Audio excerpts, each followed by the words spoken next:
설교 전에 이렇게 박수를 받아보는 것도 자기 교회에서 처음인 것 같습니다. 예, 사실 우리가 성경을 이렇게 읽을 때마다 난해함을 느끼는 구절들이 여럿 있잖아요.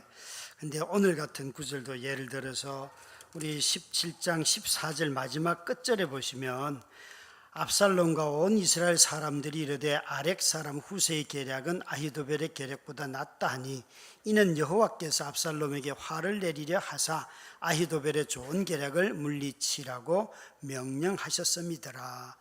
이게 어떤 상황인가 하면 하나님께서 압살롬을 죽이고 싶은데 압살롬을 따르던 이 아히도벨이라고 하는 사람이 후세의 전략보다도 훨씬 좋은데 그 후세의 전략을 취하라고 하나님이 이 압살롬에게 말을 하는 거예요. 그러니까 이거는 누가 가슴을 말해주는 게 아니고 왕이 두 사람의 후세와 아히도벨의 전략을 듣고는 자기가 혼자 생각하는 거예요. 그런데 누가 죽는가 하면 자기가 죽는 거예요. 여러분, 우리가 하나님이 우리를 위해서 일하신다라고 말씀하실 때에 아주 공개적으로 하나님의 직접 도우심도 있을 수 있고, 그러나 또 전혀 다른 방식으로 내가 인지하지도 못했는데 하나님이 일하실 때도 있잖아요. 그죠? 이 장면은 어쩌면 후자와 똑같아요. 다윗과 그 무리들은 몰랐는데 하나님께서 다윗의 어떤 것을 기억하고 당신이 이렇게 압살롬을 죽였다, 이 얘기를 지금 저자는 하고 있어요. 사실 여러분, 압살롬을 하나님이 죽이실 거라면 다윗이 고생하기 전에 죽여야 되잖아요. 반란도 하기 전에, 그죠? 그래야지 우리가 하나님 살아계신다 이렇게 말하는데, 고생은 직사게 고생대로 다 했는데 나중에 압살롬이 죽으면 야, 이거 여러분 정말 나는 믿음대로 살았으면 이렇게 말할 것 같아요. 아니면 하나님이 계시네요, 뭐라고 말할까? 내가 고생은 고생대로 다 했는데, 하여간 우리 생각에는 굉장히 조급함이 있잖아요. 내가 원하는 방식대로 원하는 때에 하나님이 일을 해주시길 굉장히 원하는데, 놀랍게도 우리가 원할 때는 대체로 침묵할 때가 많아요. 도와달라고 분명히 애절하게 기도했는데 시험에 떨어져. 그런 일들이 있죠. 분명히 바른 길을 행하고 바르게 직장생활 하는데 늘 승진해서 밀려 보니까 낙하산이 있어. 아니면 인사부장이 점수를 불평등하게 불공평하게 매겼는데 그걸 또 위 사람들은 몰라. 그래서 인사평가에서 항상 밀려서 승진이 안 돼. 우리 교회에 내가 알기로 가장 오랫동안 승진이 안 된 은행 대리님이 계셨어요. 이 대리 집사님은 대리했을 때에 차기 은행장인 그 당시 부행장이 와서, 이분이 워낙 일을 잘하니까 너 나를 2년만 토요일 일요일 없이 다 쫓아다니면 내가 너 길을 완전히 열어줄게 라고 말을 했어요. 그때 이 집사님이 저는 토요일 날 가져가고 쉬고요, 주일 날은 교회 가서 놀아야 되기 때문에 안 됩니다 그랬어요. 그래서 그 부행장이었다가 나중에 은행장이 된 그분 때문에 무려 5년 내내 대리, 다른 친구들은 다 지금 승진하고 있는데 그런 일을 당했어요. 그런데도 그 집사님이 매주 금요일마다 와가지고 졸다가 기도하다가 가고, 그러면서도 목사님 괜찮아요 그랬어요. 참, 여러분은 이런 일들을 당하면 요즘 어떻게 반응할 것 같아요?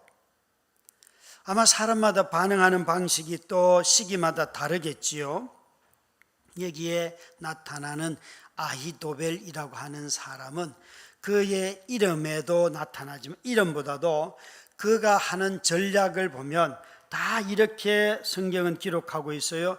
그의 계략은 하나님과 같았더라. 하나님의 생각에서 나온 것과 똑같은 사람이었어요. 이 계략이라는 단어를 이사야서 11장 2절에 보면 하나님의 영이 충만한 사람은 지혜와 재능과 권능이 있었더라, 모략이 있었더라 할 때 이 모략이 바로 계략과 똑같은 단어인데 지금 성경의 저자는 이런 얘기를 하는 거예요.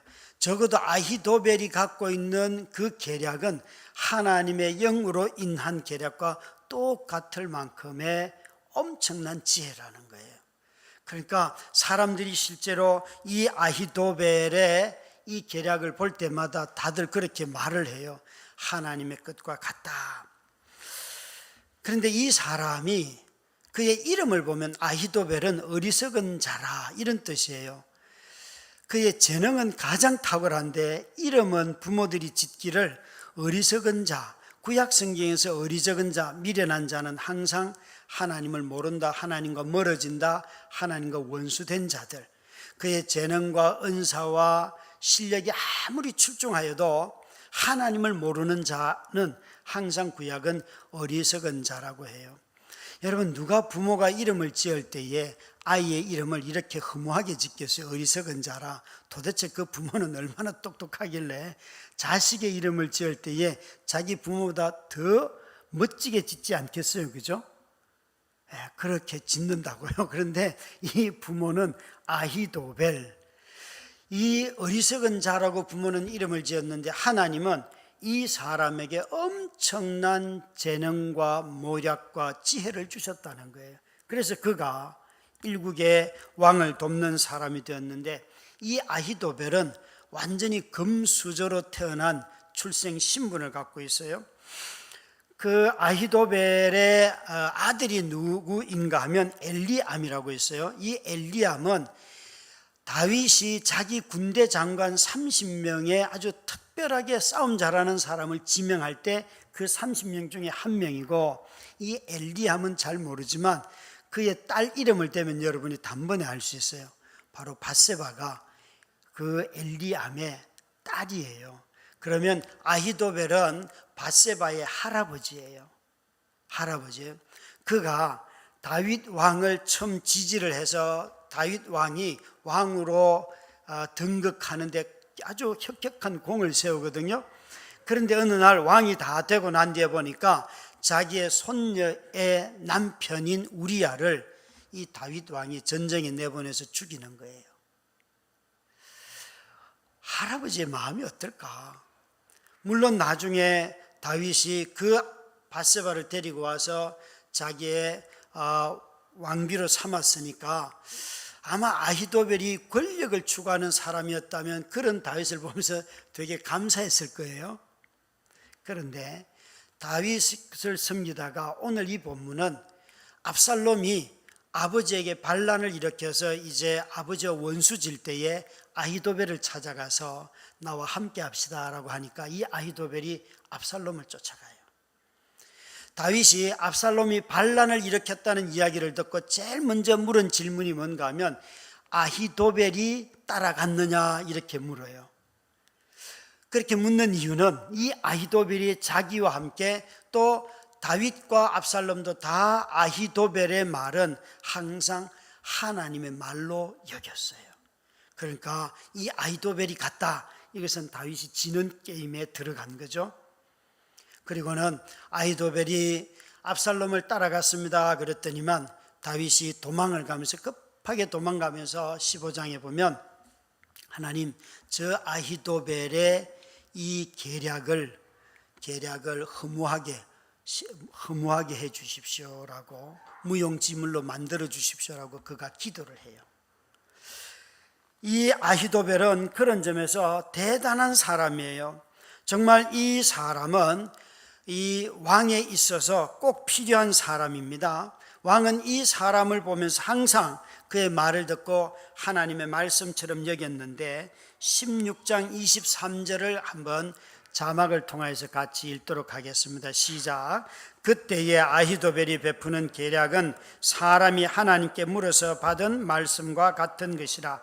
아히도벨의 모든 계략에 다윗에게나 압살롬에게나 그와 같이 여겨졌더라.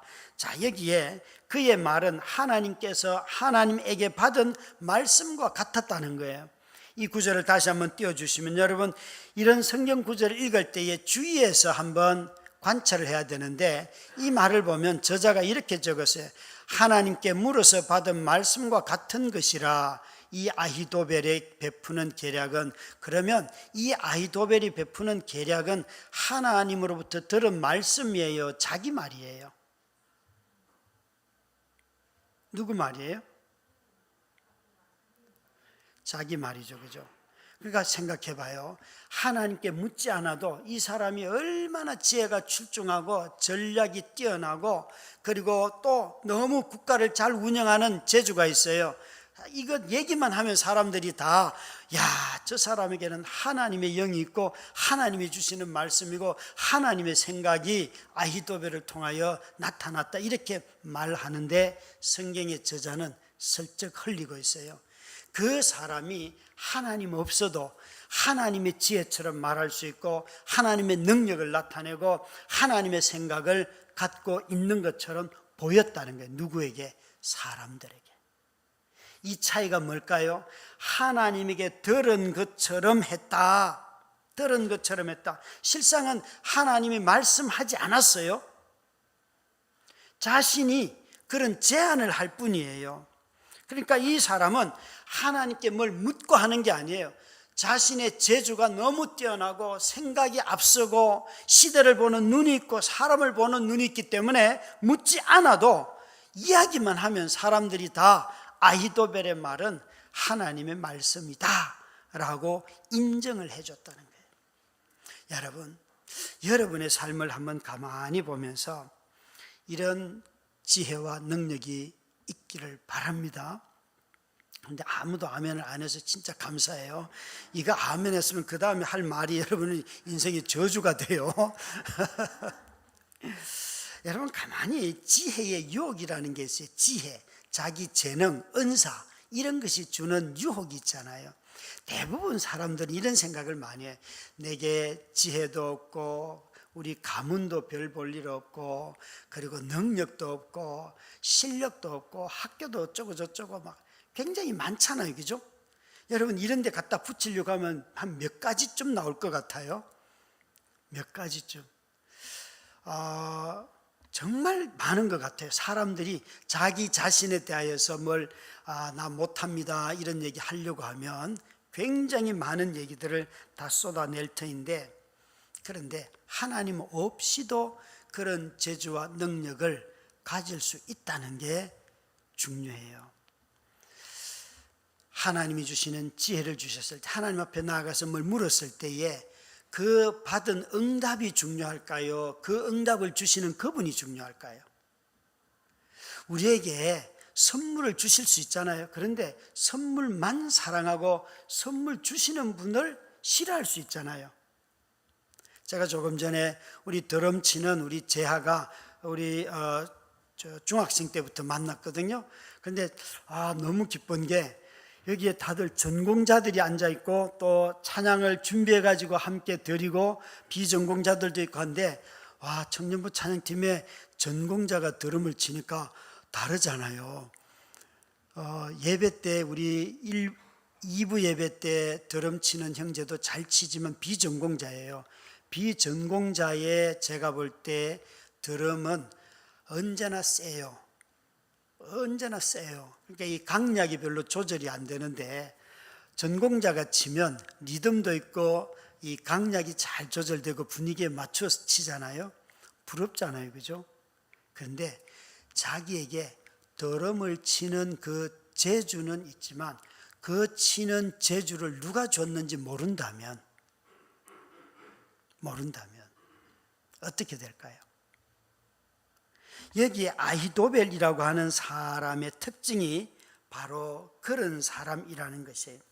지혜는 있고 실력도 있고 능력도 있는데 정작은 그것 자체를 사랑하다 보니까 하나님 앞에 나아가서 물을 필요도 없어요. 그런 재주와 능력과 이것을 주시는 분을 좋아하지 않는 사람이에요. 이 지혜의 위험은 뭔가 하면 점점 자기 말을 사랑하게 되고 자기의 생각에 사로잡히게 되고 자기 중심으로 다 돌아간다는 거예요. 우리는 이것을 구분할 수 있어야 돼요. 사람들은 그의 말을 하나님의 계략으로 여겼지만 그래서 사람들은 다 그의 말을 옳다고 해요. 17장 4절에 보시면 이 아히도벨이 하는 말을 압살롬과 이스라엘의 모든 장로들이 뭐라고 말하는가 하면 그의 말은 다 옳게 여겼더라. 여기 옳다는 말을 잘 기억을 해야 합니다. 왠가 하면 이 옳다 하는 말의 뜻을 15장 1절부터 4절에 가보시면 한 2절 3절 15장에 2절 3절 자막을 통해서 한번 같이 읽을까요? 시작. 압살롬이 그에게 이르기를 내 송사를 들은 사람을 왕께서 세우지 아니하셨다 하고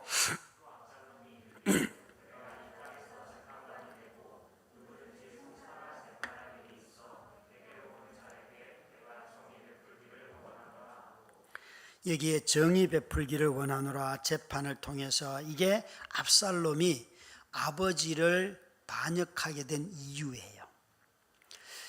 압살롬은 무엇을 경험했는가 하면 자기 여동생 암논이 다말이 암논에 의하여서 성추행 당하는 것을 경험을 했어요. 그래서 그가 2년 동안 아주 은밀하게 준비해 가지고 다말을 성추행한 암논을 죽여버려요. 살인을 해요. 그때 그가 이제 3년이 지나고 난 뒤에 아버지가 불러왔어요. 자기 외갓집에 가서 3년을 지냈거든요. 거술이라고 하는 데 가서 그 사이에 3년을 만나지 않았어요. 그리고 아버지가 데리고 와서 예루살렘으로 왔는데 또 2년 동안 다윗이 예루살렘에 와 있는데도 만나지 않아요. 도합 7년을 그 아들 이 압살롬을 만나지 않았어요. 그래서 어느 날 이 압살롬이 자기를 데리고 온 요압 장군의 밭에 불을 질러 가지고 왜 당신이 나를 여기 데리고 왔냐? 이게 인간이 죽은 삶이지 나를 데리고 왔으면 아버지를 만나게 해줘라 라고 이야기하면서 아버지를 만날 때 뭐라고 말하는가 하면 내가 잘못한 게 있거들랑 나를 지금 여기서 죽이세요. 그래요. 7년이 지난 뒤에 아버지를 만날 때 내가 잘못한 게 있으면 나를 아버지 죽이시오 라고 말한다는 것은 자신은 뭘 말하는 거예요? 아버지가 왕이 되어가지고 저렇게 성폭행하고 성추행하는 저 인간 암논을 아버지가 그에게 벌을 주고 처리를 잘 해야지 왜 불공평하게 했냐 이거예요. 그래서 내가 한 행동은 여전히 옳다는 거예요. 여러분 보세요. 암논은 분명히 죄를 지었어요. 그건 성폭행을 한 것은 죄잖아요. 그런데 그 죄를 보면서 분노한 압살롬은 또 뭘 하는가 하면 살인을 했어요. 악을 악으로 갚았죠. 그죠? 그의 마음은 변한 게 없어요. 그가 이렇게 예루살렘에 와서 지나면서 이 아버지가 통치하는 나라를 보니까 재판이 공정하지 않아. 불공정해. 그래서 15장의 2절 3절에 하는 말이 이거예요. 사람들이 재판에 송사할 것을 가지고 예루살렘으로 오면 보고 있다가 이렇게 말하는 거예요. 어차피 가지고 가도 우리 아버지가 관심이 없어요. 왕이 공정한 재판하려고 사람을 세우지도 않았으니까 그냥 내가 여기서 재판하겠습니다. 재판하고 보내는데 사람들이 다 뭐라고 말하는가 하면 내가 정의 베풀기를 원하노라. 압살롬이 이렇게 말을 하고 사람들을 돌려보내면 실제로 재판하고 보내면 사람들의 마음이 다 압살롬에게 쏠렸다는 거예요. 다시 말해서 다윗이 다스리는 나라에 불의함이 있는 것을 보고 압살롬이 이 나라를 내가 바꿔야지 라고 그가 의분을 품은 거예요. 이건 좋은 거잖아요. 그렇죠? 여러분 이거 선한 거잖아요. 이 아히도벨은 사람들의 지지를 받고 있는 자였고 압살롬이 그에게 가서 나와 함께 나라를 바로 세우는 일에 동력을 합시다 라고 아히도벨을 그가 꼬였어요. 그래서 그 아히도벨은 이 압살롬의 지지자가 되었어요. 압살롬이 이 암논의 성폭행에 대하여서 보복하기 위하여 준비한 2년과 그리고 나중에 이 반란을 일으키기 위하여서 준비한 시간이 4년이에요. 압살롬은 여러분 호락호락한 사람이 아니에요. 권력을 잡고 정의로운 사회를 위해서 아주 치밀하게 준비하는 사람이었어요. 그래서 이렇게 압살롬이 그 준비를 하고 아히도벨을 자기의 사람으로 지지자로 만들어서 이제 그 일을 시행하는 게 오늘 본문의 이야기예요. 본문의 이야기예요. 그래서 압살롬이 반란을 일으켰고 다윗 왕은 급하게 지금 도망가는 거죠. 그러니까 아히도벨과 압살롬은 자신들이 속해 있는 나라의 사법제도가 아주 불의로 가득 차 있는 것을 보면서 이것을 바꾸겠다고 그들이 일어난 거예요. 불의함을 보고 그들은 이 세상을 바꾸자라고 일어났어요. 그런데 여기에 우리가 한 가지 기억할 것이 있어요. 압살롬은 자기 동생을 성폭행한 그 다말을 암논을 죽였다고 했잖아요. 이 사람은 자신이 죄를 범했다는 것을 자기가 인정하지 않죠. 여러분, 죄가 가지고 있는 아주 놀라운 특징이 뭔가 하면 죄를 인정하지 않아요. 자기는 아니라는 거예요. 자기는 지금 의를 행하고 있는 거예요. 자기는 옳은 일을 하는 거예요. 나는 내 동생을 성폭행한 저 인간을 공의롭게 처리하고 있는 것이지 내가 불의를 행하는 것은 아닙니다. 그래서 살인마저도 정당화되는 거예요. 무서운 이야기죠. 살인을 정당화시키고 있어요. 이 사람들은 자신이 악인이 되었지만 악인이라고 생각하지도 않습니다. 오히려 왕이 되어서 나라를 잘 다스려야겠다, 이렇게 압살롬과 아히도벨은 생각하고 있어요. 죄가 갖고 있는 놀라운 특징 중에 하나가, 죄는 모든 악은 선한 것으로 위장할 수 있어요. 왜 우리 사회에 내로남불, 아무 데서나 어느 당이든지 다 내로남불이라고 말하는가 하면 전부 다 자신들은 선하고 상대방은 다 틀렸다고 말하기 때문에 그래요. 어느 누구도 잘못했다고 말하지를 않아요. 집권자일수록 권력을 가지고 잘못했다고 말하지를 않아요. 용서 구하면 될 일을 그 용서를 구하지 못하여서 이렇게 국론을 어지럽히는 그 마음의 중심에는 뭐가 있는가 하면 우리는 틀리지 않았다는 완고함이 있는 거예요. 자신의 정의로운 일을 하고 있다고 생각을 하기 때문에 용서를 구하거나 회개합니다, 돌이킵니다, 인정합니다, 이 얘기를 못해요. 이게 아히도벨과 압살롬이 가지고 있는 죄의 모습이에요.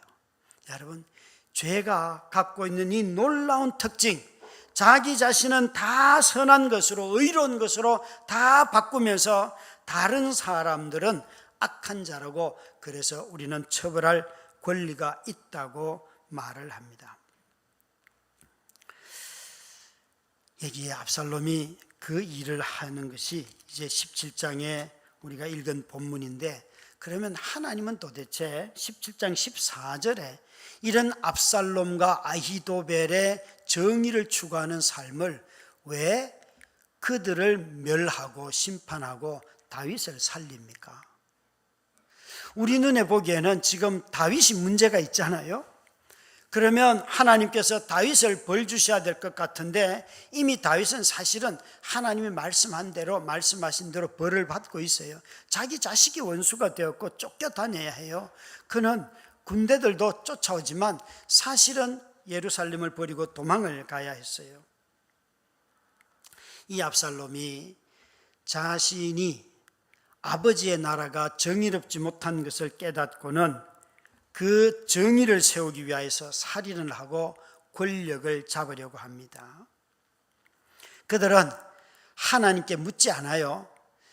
다윗이 왕이 되는 과정과 압살롬이 왕이 되는 과정을 보면 다윗은 하나님이 기름을 붓고 15년 뒤에 30살이 되어서 왕으로 등극을 하고 이 과정이 있잖아요. 그죠? 그래서 다윗은 왕이 될 때 한 3번 정도 기름 부음을 받아요. 유다 백성들도 다시 부어야 되고 사무엘이 먼저 부었고 15년 뒤에 유다 백성들이 인정을 했고, 그 다음에 이스라엘 전체가 37살 때 이제 통합된 나라가 되는 것은 37이 돼서, 그러니까 그가 적어도 한 22살 정도쯤 지나서야, 22년이 지나서야 그의 나이 37쯤 되어서 통합 나라의 왕이 돼요. 이 과정이 굉장히 길고 어려웠어요. 그런데 사무엘이 와서 기름을 부을 때 은밀한 거잖아요. 누구도 모르는 거잖아요. 그 과정을 다 지나갔어요. 그런데 이게 압살롬은 자기가 권력을 쟁취하죠. 자신의 지혜와 또 자신을 지지하는 사람들과 함께. 그래서 성경을 여러분 주의 깊게 읽다 보면 사무엘 하에서는 압살롬은 자기를 지지하고 다윗이 예루살렘 궁에서 나가자마자 내가 이스라엘의 왕이다, 자기가 스스로 선포해요. 이게 굉장히 중요한 거예요. 다윗은 한 번도 자기 스스로 자기를 왕이라고 선포한 적이 없어요. 이 차이가 너무 중요한 거예요, 여러분. 다윗이 비록 나쁜 짓도 했고 또 자신도 하나님의 벌을 받아서 이렇게 반란을 일으킨 아들로 인하여서 도망도 다니고 하지만 그는 항상 죄를 지었어도 또 자신이 왕이 되었어도 항상 자신은 이렇게 말해요. 나는 하나님의 종입니다.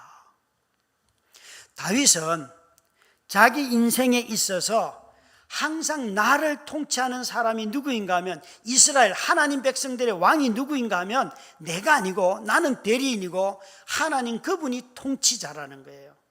여러분, 악의 핵심은 성폭행하는 것, 또 권력을 쟁취하기 위해서 남을 죽이는 것, 이런 것이 악의 핵심이 아니라 자기 자신을 왕으로 알고 살아가는 사람이 악한 거예요. 성경은 악을 이야기할 때 악의 결과로서 나타나는 거짓말이나 도둑질이나 이런 것은 정상이에요. 정상이고, 그런 병이 걸리게 하는 핵심적인 바이러스 악은 뭔가 하면 하나님 없이 자신이 왕노릇하는 인생, 이게 바로 악이라는 거예요. 죄라는 거예요. 이런 눈으로 보면 저와 여러분이 다 우리 현재도 악할 수 있죠. 하나님 없이 얼마든지 내가 돈을 벌어도 꾀를 부려서 돈을 버는 것, 하나님 없으면 그렇게 할 수 있잖아요. 얼마나 그게 편한 삶입니까? 금요일날 와서 우리 강의하는 우리 목사님이 죄 중에서 제일 회개하기 어려운 죄가 문화적인 죄입니다. 집을 한 채 갖는 것은 누구나 다 필수적인 거죠. 그 집이 없어서도 괴로운데 집을 한 채 갖는 건 인정을 합시다. 그럼 두 채 갖는 건요, 세 채 갖는 건 도대체 몇 채를 가질 때부터 그걸 투기라고 하는가요? 집 투기. 그런데 요즘은 집을 아무리 많이 가지고 있어도 투기라고 하지 않고 재테크라고 하잖아요. 여러분, 재테크래요. 재테크. 그건 죄가 아니라는 거예요. 재테크라는 말 속에 숨겨져 있는 죄악이 있다는 것을, 하나님이 싫어하는 일이 있다는 것을 기억을 해야 해요. 이 문화적인 죄를 청년들이 떠나기가 얼마나 어렵습니까? 얼마나 어렵습니까? 우리 막내에게 첫째나 둘째는 다 핸드폰을 정말 늦게 사줬어요. 중학교 아마 끝날 때쯤 사준 것 같아요. 그래서 국보급이라고 그렇게 저는 가능한 한 고등학교 끝날 때쯤 사주고 싶었는데 그건 차마 원수지간이 될 것 같아서 그래도 좀 땡겨서 사줬는데, 막내는요, 언니 오빠가 다 가지고 있으니까 초등학교 졸업하자마자 핸드폰. 그런데 또 이게 막내는 살살 아빠를 꼬이는 탁월한 능력이 있어요. 첫째, 둘째는 싫어 그러면 끝나는데 이 막내는 어떻게 해가지고 아빠 마음을 녹여가지고 중학교 갈 때쯤 돼서 핸드폰을 사줬어요. 그것도 늦었다고 얼마나 욕먹었다고요. 야, 너 핸드폰 없어도 돼. 너 학교 갔다 오면 어디 가는지 아빠 다 알아. 아빠가 가만히 보니까 학원에서 전화 오고 전부 다 뭐 학교에서 이런 거밖에 없어. 아빠는 네가 학교 갈 줄 알고 학원 갈 줄 알아. 그러니까 그거 없어도 돼. 아니라는 거야. 친구들하고 카톡을 어떻게 안 할 수 있냐는 거예요. 여러분, 문화적인 것은 거부하기가 굉장히 어렵습니다. 굉장히 어려워요. 정말 여러분, 어떤 게 투구이고 어떤 게 재테크입니까? 자기 집 하나 있으면 그 집에서 잘 살면 되는데 꼭 집을 얻을 때 보면 거기다가 항상 플러스 되는 게 소위 말하는 투자 가치가 있습니까? 아니, 집을 구할 때 살 집을 구하는 거 아닙니까? 그게 먼저여야 되지 않겠어요? 그죠? 거기서 밥 해 먹고 같이 가족들하고 화목해 살고 그게 먼저여야 되는데 전부 다 내가 재테크로 수단으로. 여러분, 제가 지금 이렇게 말한다고 역시 우리 목사님은 꼴통이셔, 그렇게 해도 할 수가 없어요. 집은 여러분, 그곳에서 온 가족이 함께 화목하게 사는 걸 배우는 데 필요한 공간이에요. 저도 집이 있어요. 제가 집을 찾아서 얻은 게 아니고 제가 옆에서 저와 함께 교회를 개척하고 난 뒤에 어느 젊은 집사님 부부가 저를 가만히 보더니만 2019년도에 왔어요. 와가지고, 목사님, 지금까지 목사님하고 같이 있어 보니까 목사님이 집을 구하기는 인생이 땡친 것 같습니다. 그런데 관심도 없고 그래서 우리가 이제부터 정보를 줄 테니까 분양하는데 무조건 넣으시라고, 넣다 뺐다 하시면 된대요. 그래서 그게 뭐냐 그러니까, 분양하는데 목사님 가족은 자격이 됩니다. 그러면서 우리 분양하는데 그 청약을 하면 점수가 있잖아요. 이분들이 점수를 가르쳐 주는데 우리 집은 92점이에요. 92점이면요 이런 동네 안 넣어요. 저 압구정에 넣어야 돼요.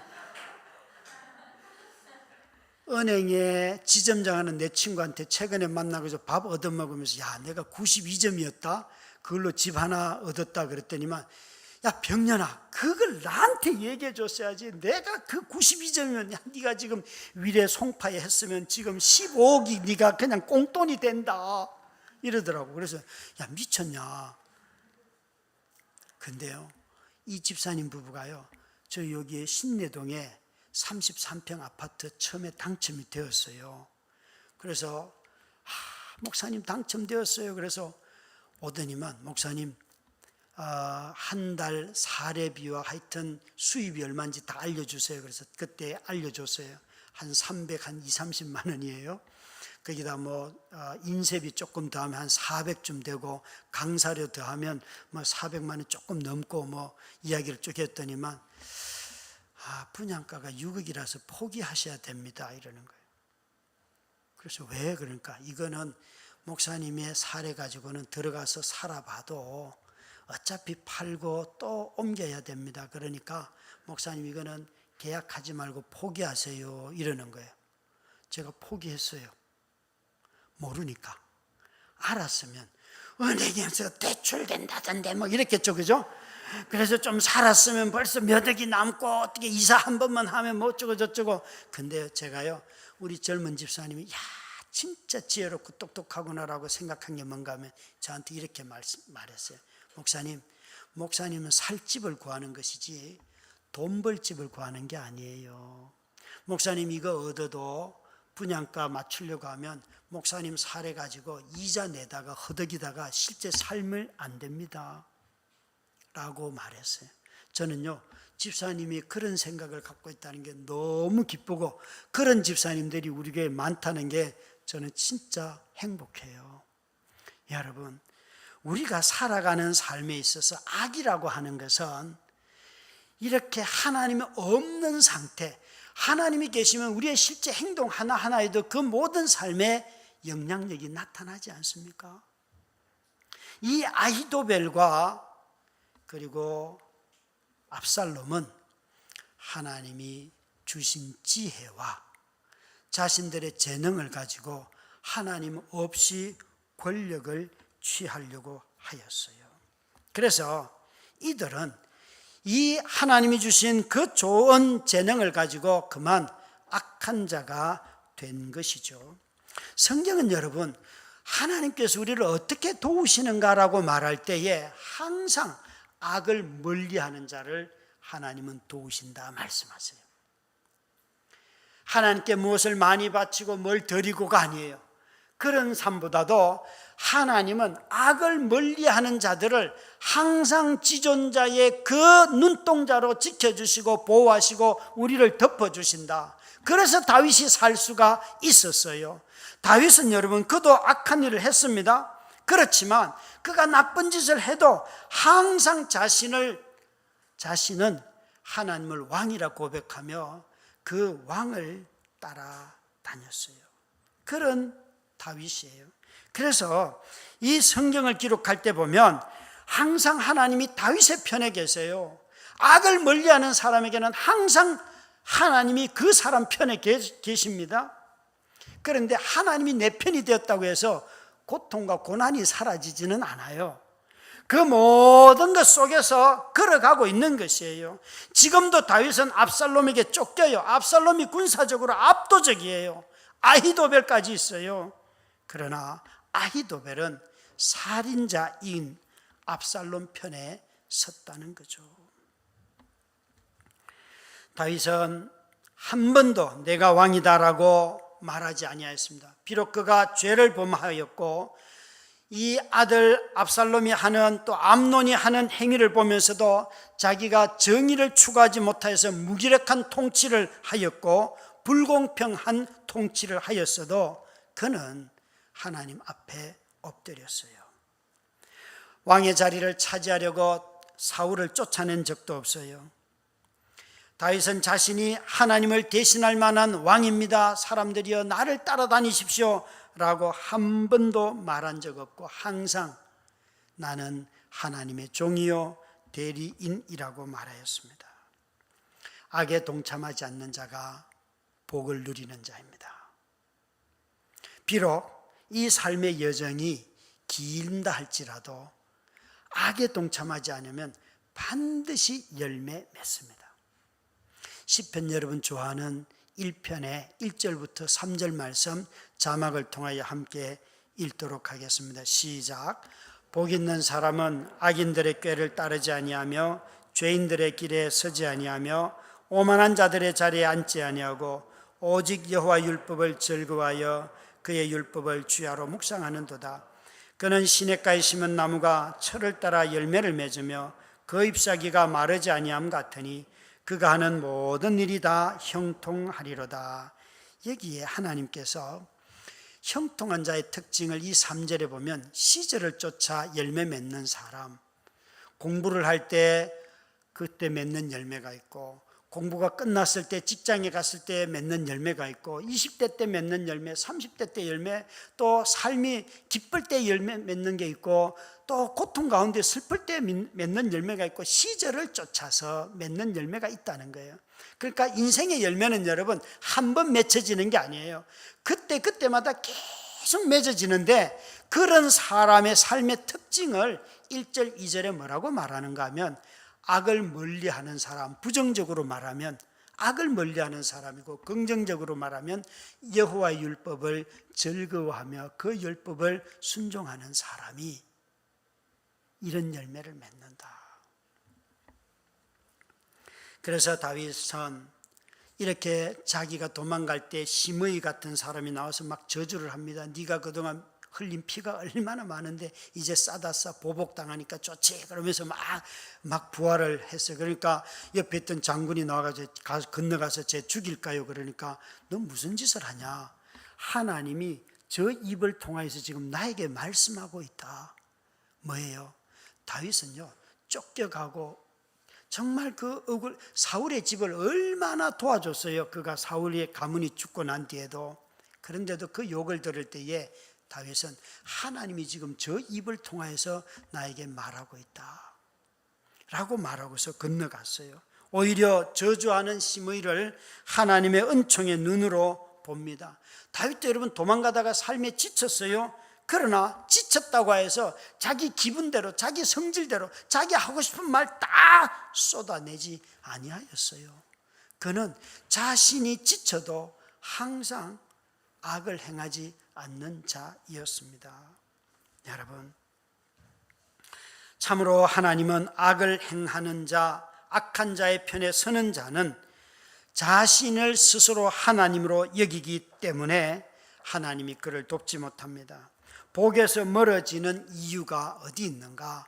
바로 악한 자의 편에 설 때 그 사람은 복으로부터 멀어지는 거예요. 지금 눈에 보기에는 재능도 있고 재물도 있고 그 사람에게 사람들도 있고 다 인정받는 것 같지만 언젠가 그의 삶이 드러나는 날 정말 부끄러운 일을 당할 것이에요. 여러분, 하나님이 다윗을 그냥 처음부터 압살롬이 악하니까 죽여버리고 다윗에게 이런 삶의 여정을 걷지 않도록 하시면 얼마나 좋겠어요. 그런데 여러분, 기억할 것이 있어요. 우리가 인내심이 부족한 것은 불순종의 일부일 뿐이에요. 인내가 순종의 핵심이에요. 그래서 유진 피터슨의 책 중에 Long Obedience, 오직 한 길 가는 순례자라는 책이 있잖아요. Long Obedience. 그 책 제목은 영어 딱 2단어예요. 한 길 가는 순례자라는 그 제목의 책이 원래 영어 제목은 Long Obedience예요. 그냥 긴 순종이에요. 여러분, 우리의 삶에 순종을 하게 되면 인내심이 생기게 되고 삶의 여정을 쫓아가는데 이 여정이 바로 시절을 쫓아 맺는 열매라는 거죠. 악을 행하지 않는 자 속에 이미 그분의 보호하심이 있고 그분으로부터는 은혜가 있어요.